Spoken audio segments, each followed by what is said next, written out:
The sentence fell out of him faster than he could stop it, sharp and careless, like a coin dropped into deep water, and the silence that followed was heavier than the small cafe table between them. He had leaned back in his chair, arms folded, eyes drifting toward the window, as if what he had just said did not matter, as if it was a harmless preference spoken aloud. Across from him, her fingers tightened slightly around the warm ceramic cup, not enough to tremble, not enough for him to notice, but enough to tell a whole story about restraint, about years of learning how to hold pain quietly. In that moment, something simple and cruel had been revealed, and if you have ever been judged by a single word attached to your past, you know how the air can suddenly feel thinner, how your chest tightens while your face stays calm. What would you have done if you were sitting there, hearing your life reduced to a label you never chose? Her name was Hannah Mercer, and she had arrived early, like she did everywhere, because time had taught her that rushing only made grief louder. She wore a soft blue dress that reminded her of open skies, not because she wanted to impress anyone, but because she needed to feel steady. Across from her sat Lucas Warren, a project manager from a nearby city, confident in the way people often are when life has not yet asked them to carry something heavy. They had exchanged polite facts at first, where they worked, which neighborhoods they lived in, the usual safe territory of first meetings. It had all felt manageable until the conversation drifted, as these conversations often do, toward the past, toward relationships, toward the invisible things people bring with them to a table like extra chairs no one sees. That was when he said it, casually, with a small shrug, explaining that he did not date widows, as if it were the same as disliking spicy food or avoiding long-distance relationships. Hannah did not interrupt him. She did not defend herself or explain, because grief had taught her that explanations rarely change hearts that are already closed. She had been a widow for 4 years, though she never introduced herself that way. She had been a wife once, deeply and sincerely, to a gentle man named Andrew who had loved quiet mornings and fixing broken things around the house. Their life had not been dramatic or perfect, but it had been real, and when an unexpected illness took him in less than 6 months, it left behind a silence that never fully went away.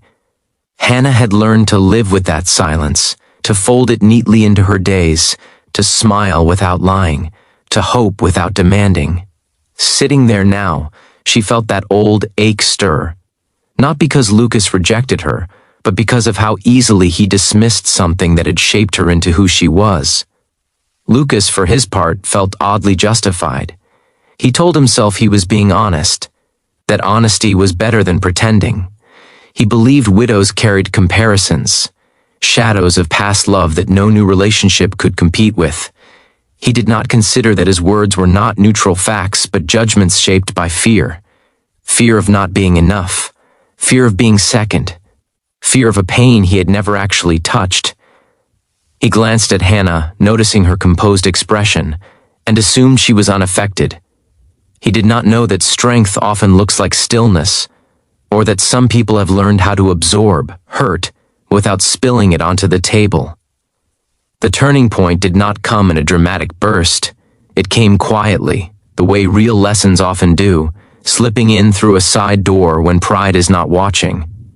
As they sat there, a woman at the next table struggled to gather her things, a small child tugging at her sleeve, asking questions in a soft, insistent rhythm. The woman apologized to no one in particular, her eyes tired but kind, and Hannah instinctively stood to help, steadying the chair, offering a reassuring smile. Lucas watched as Hannah crouched slightly to the child's level, speaking gently, her face softening in a way it had not when she spoke to him.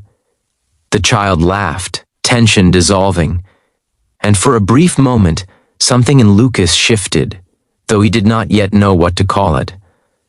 They sat back down, and the conversation limped forward, awkward now but alive.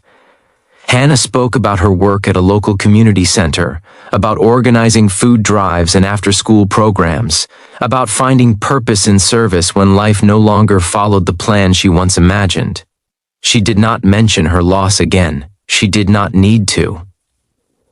Lucas listened, truly listened this time, noticing the quiet authority in her voice, the way she spoke of people not as problems to solve, but as lives to honor.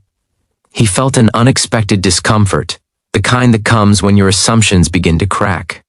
He had expected a widow to be fragile, to carry sadness like a visible weight, but Hannah carried something else entirely, a depth that did not ask for pity.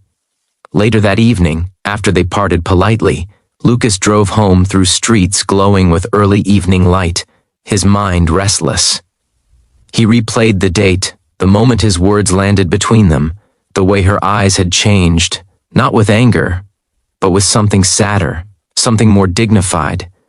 He thought about his own life, about how easily it had moved forward, unmarked by loss, and how little that had prepared him for understanding others. That night, he received a call he did not expect. His father had collapsed at home and was in the hospital, stable but shaken. Lucas sat in a waiting room for hours, watching families move in and out, witnessing the fragile threads that hold people together. And for the first time, he felt a flicker of the fear he had always avoided. In the days that followed, Lucas found himself thinking of Hannah often. He thought about how she had shown kindness without being asked, how she had listened without trying to impress, how she had carried her past not as a barrier but as a foundation.